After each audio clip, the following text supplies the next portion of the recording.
Carey Mulligan, the Oscar contender who has shown dedication to female collaboration, is already a winner. This article has been written by Jacqueline Postagian. Hey, I said, what are you doing? Take a look back at Carey Mulligan's illustrious career and her many collaborations with female artists. Since capturing our hearts and attention as the free-spirited 1960s London teen Jenny in An Education, Carey Mulligan has become one of the most revered actresses of our generation. You have no idea how boring everything was before I met you. Deservedly so, she is now nominated for her second Oscar for her portrayal of Cassie in Emerald Fennell's daring, promising young woman, one of the two films directed by women nominated for Best Director this record year. When I was thinking about certainly the people that I have met who are incredibly inspiring, and I've been really lucky obviously to work with people like Carey, who I would say is... The film, which addresses sexual assault head-on, as well as its Best Director nomination, are a testament to our time, where films from diverse and female directors are finally becoming more normalized. And given the recognition they deserve, Mulligan, however, is no stranger to collaborating with female artists. She has been doing it before it was cool. Here's a look back at some of those collaborations in the little over a decade she has been in the spotlight. I'm really inspired at the moment within our industry of the women who are really making a change. An Education, The Greatest, Suffragette, MudboundWildlife Collateral, Girls and Boys, and of course, Promising Young Woman. Promising Young Woman is the most recent in a list of projects with female writers and directors for Mulligan. It seems like the granddaddy, or should I say grandmummy, of them all.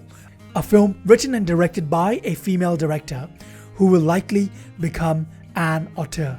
Distinctively told through a female gaze of pastels and pop music, giving each validity as tools to tell a story about the effects of sexual assault on women. You know, this is a film that I think you want to see as opposed to one that you feel like you should see. Looking back on past collaborations, her breakout in An Education was directed by Lone Scherfig, a fact that no doubt makes the film as special as it is, a true story about a woman told by a woman.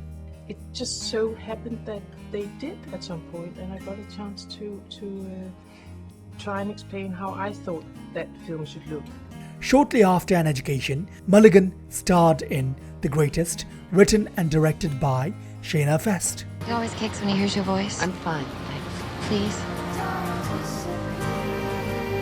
It's strong. Other female-directed films include Suffragette, directed by Sarah Gavron and written by Abby Morgan, itself a depiction of the purely feminist struggle of suffrage in the UK. We break windows. We burn things, because war's the only language men listen to. In 2017, she starred in Mudbound, written and directed by Dee Rees. Mudbound is a story about two families living in the Mississippi country, connected by the same piece of land at the end of World War II. Rees became the first African-American woman nominated for an Oscar for Best Adapted Screenplay for her heart-wrenching story of one family's struggle against racism in post-World War II Mississippi.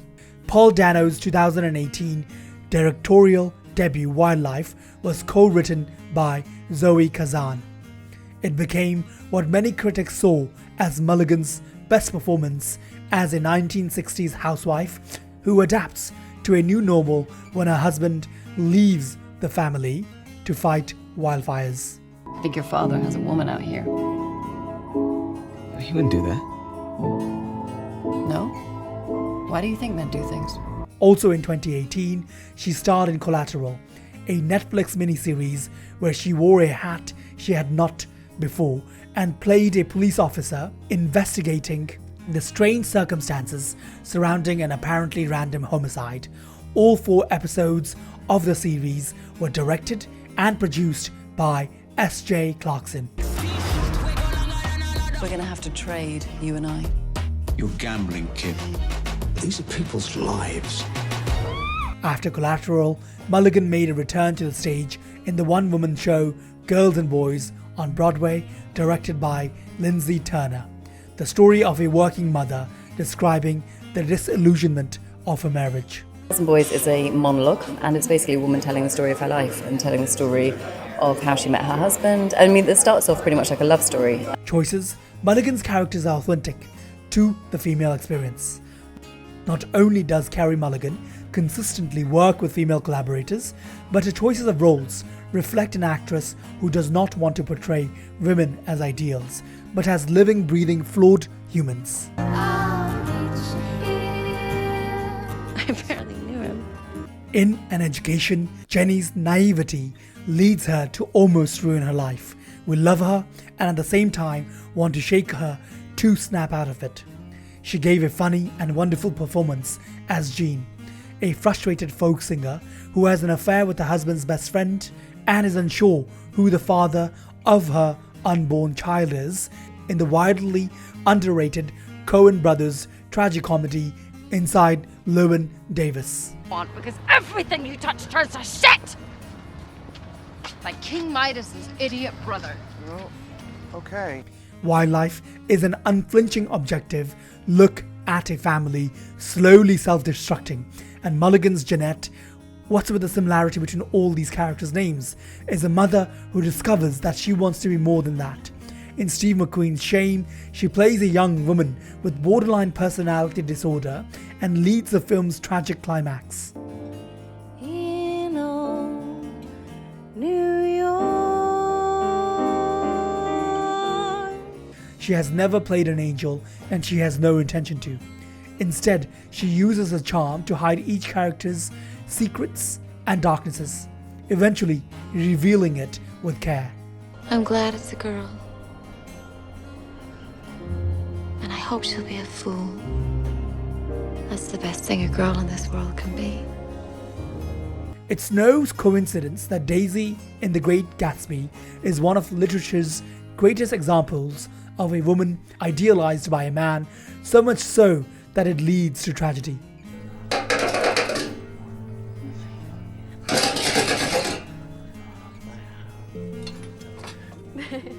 Mulligan regularly speaks out about gender issues in the industry. Carey Mulligan has spoken out about the lack of opportunities female directors face and the struggle for respect they regularly have dealt with.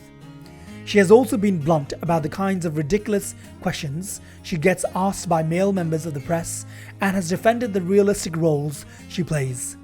Most recently, she defended herself against a Variety critic whose review of Promising Young Woman included a statement about whether Mulligan was physically right for a role which might have been originally intended for Margot Robbie. Cassie wears her pickup bait gear like bad drag. Even her long blonde hair seems a put-on. The flat American accent she delivers in her lowest voice register likewise seems a bit meta. This is a particularly concerning statement to make about a film that is intentionally meant to highlight, among many things, the consequences of male misconceptions about women. Mulligan voiced her disappointment with the review in a conversation with Zendaya for Variety's Actors on Actors feature. She highlights the way the industry has always had unrealistic standards for women, but it stuck with me because I think it's these kind of everyday moments that add up, that mean that we start to edit the way that women appear on screen, and we want them to look a certain way. Variety has since issued an apology to the actress. And I don't think that goes to the appearance of an actor or your personal preference for what an actor does or doesn't look like. Win or lose on April 25, Carey Mulligan's career should be celebrated and her future anticipated with excitement. She seems to have figured out the formula for being a great actress, to have the following elements constantly interacting and complementing each other: talent, intelligent choices, starkness, moving beyond the white male director, and throwing in the sporadic returns to the theatre for the kind of respect that only comes from being a true thespian. Once you get into it, I think you know, there's a sense of danger to the film throughout. Mulligan is set to star alongside Bradley Cooper in his Leonard Bernstein biopic, Maestro.